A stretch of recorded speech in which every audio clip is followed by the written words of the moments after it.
நாமத்தின் தொடர்ச்சி. இப்பொழுது அடுத்த சில வரிகளை பார்க்கலாம்.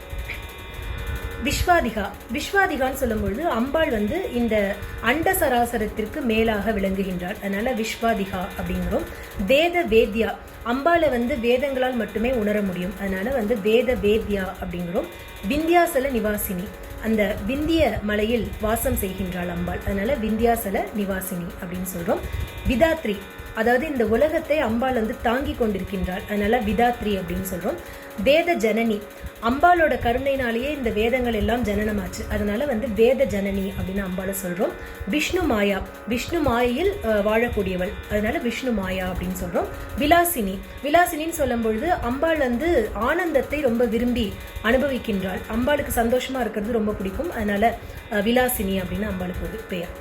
மீண்டும் நாளை மற்ற வரிகளோடு உங்களை சந்திக்கின்றேன். நன்றி, வணக்கம்.